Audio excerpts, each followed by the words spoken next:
Hello friends, इस video में हम एमपी सेट 2023 के पेपर का टोपोलॉजी पर बेस्ड क्वेश्चन को सॉल्व करने जा रहे हैं। एमपी सेट 2023 में 4 क्वेश्चन टोपोलॉजी के पूछे गए थे और सभी क्वेश्चन बहुत ही आसान थे। ये वीडियो आपको क्वेश्चन के सॉल्यूशन को समझने में हेल्प करेगा और साथ में इसकी हेल्प से आप एक्सपेक्टेड मार्क्स भी अपने पा सकते हैं। चेक कर सकते हैं इस वीडियो की हेल्प से कि आपने क्वेश्चन का सही आंसर टिक किया है या नहीं। साथ ही साथ इस वीडियो में हम लोग एमपी सेट 2023 में जो टोपोलॉजी पर दिए गए क्वेश्चंस हैं उनमें से कौन सा ऐसा क्वेश्चन है जो जिसमें कि एक से ज़्यादा आंसर करेक्ट है, उसको भी हम बात करेंगे। हर एक पार्ट में मैंने देखा है कि इस पेपर के हर एक पार्ट में कुछ क्वेश्चंस ऐसे हैं जिसके आंसर एक से ज़्यादा करेक्ट हैं, या कुछ क्वेश्चंस ऐसे हैं जिसमें क्वेश्चन का फॉर्मेशन ही सही से नहीं किया गया है। तो इससे आपको हेल्प मिलेगी। अगर आप क्वेश्चन को क्लेम कर सकते हैं तो आप चैलेंज भी कर सकते हैं ऐसे क्वेश्चंस को। ठीक है, तो शुरू करते हैं। फर्स्ट क्वेश्चन है टोपोलॉजी का इस पेपर का। Which of the following is Hausdorff space. Hausdorff space इसमें फर्स्ट में ऑप्शन में कह रहा है R with trivial topology. R means set of real number. Trivial topology का मतलब होता है कि सिर्फ फाई और आर ही इसमें ओपन सेट रहे और कोई ओपन सेट ना रहे, तो ये इंडिस्क्रीट टोपोलॉजी बनाएगा। और इंडिस्क्रीट टोपोलॉजी कभी हाउसटॉर्फ स्पेस नहीं बनाता है। R with standard topology. R with standard topology actually में हाउसटॉर्फ स्पेस होता है। तो जो ऑप्शन है बी आपका करेक्ट है। ऑप्शन सी में दिया हुआ a set with discrete topology. Discrete topology हमेशा हाउसटॉर्फ स्पेस होता है, यानी T2 स्पेस होता है, तो ऑप्शन सी भी करेक्ट है यहाँ पर। A set with trivial topology, कोई भी set with trivial topology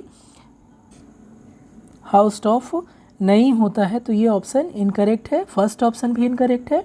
B और सी ऑप्शन दोनों करेक्ट है। तो जो भी ऑप्शन आपने चूज़ किया है बी या सी दोनों करेक्ट है।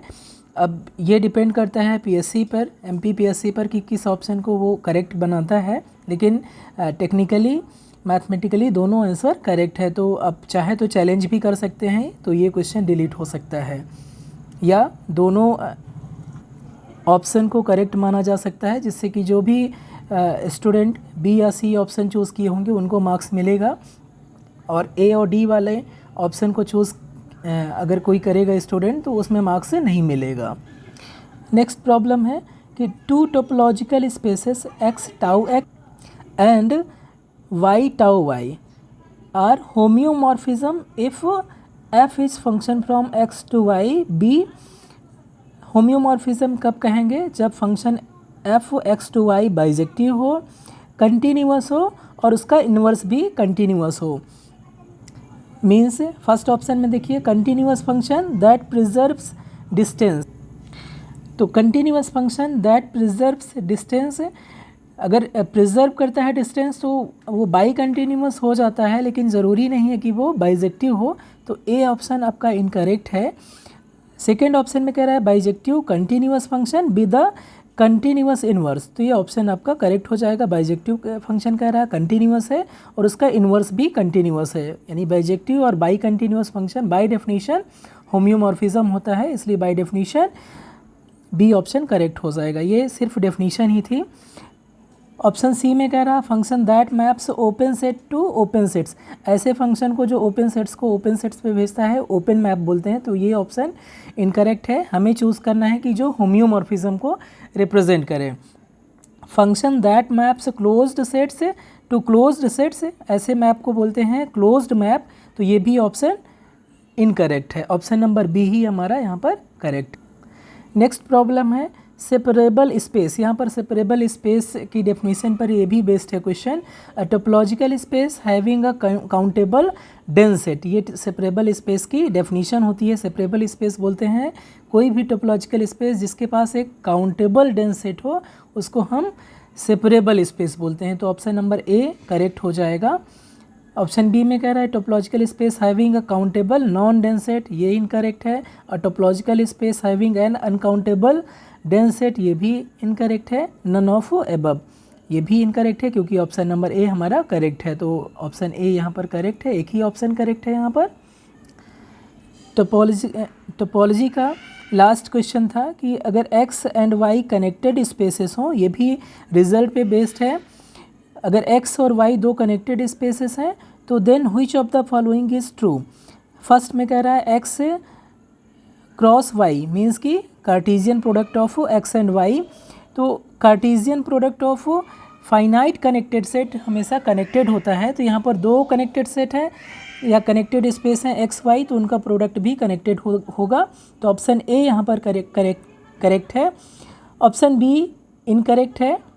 ये फॉर एग्ज़ाम्पल अगर आप ये ले, एक सेट ये ले, दूसरा सेट ये ले जस्ट, तो ये दोनों कनेक्टेड है अलग अलग, लेकिन दोनों का यूनियन करेंगे तो ये डिसकनेक्टेड है इन R2। तो इसलिए ऑप्शन नंबर बी इनकरेक्ट है। इंटरसेक्शन भी, नेक्स्ट ऑप्शन सी भी, ऑप्शन नंबर सी भी इनकरेक्ट होता है in general. Intersection of two connected space need not be a connected space. For example अगर हम R2 में लें, R2 में एक सर्किल लेते हैं तो ये R2 है, ये R2 यूक्लिडियन टू स्पेस यानी प्लेन है। और इसमें हम एक सर्किल अगर लें तो सर्किल कनेक्टेड है। और इसमें अगर हम क्या ले लें, एक लाइन ले लें, लाइन भी कनेक्टेड है, ठीक है। और अगर इन दोनों का इंटरसेक्शन लेंगे तो इन दोनों का इंटरसेक्शन क्या मिलेगा हमें, एक ये पॉइंट मिलेगा और एक ये पॉइंट मिलेगा। तो इंटरसेक्शन करने पे दो अलग डिफरेंट डिस्टिंक्ट पॉइंट मिलेंगे इसलिए। और दो फाइनाइट सेट हमेशा डिस्कनेक्टेड होता है। तो ये इंटरसेक्शन करने पे हमें, अगर हम लाइन को x मान लें और ये सर्किल को y मान लें, तो दोनों का इंटरसेक्शन दो पॉइंट मिल रहे हैं, डिस्टिंक्ट पॉइंट मिल रहे हैं। इसकी वजह से ये intersection of two connected spaces disconnected space मिल जा रहा है। तो ऑप्शन नंबर सी भी इनकरेक्ट है, ठीक है। ऑप्शन नंबर सी भी हमारा यहाँ पर इनकरेक्ट है, सिर्फ हमारा option number A he correct है। तो इस वीडियो में बस इतना ही। दूसरे टॉपिक के लिए हमारे दूसरे वीडियो को आप देख सकते हैं। Thank you.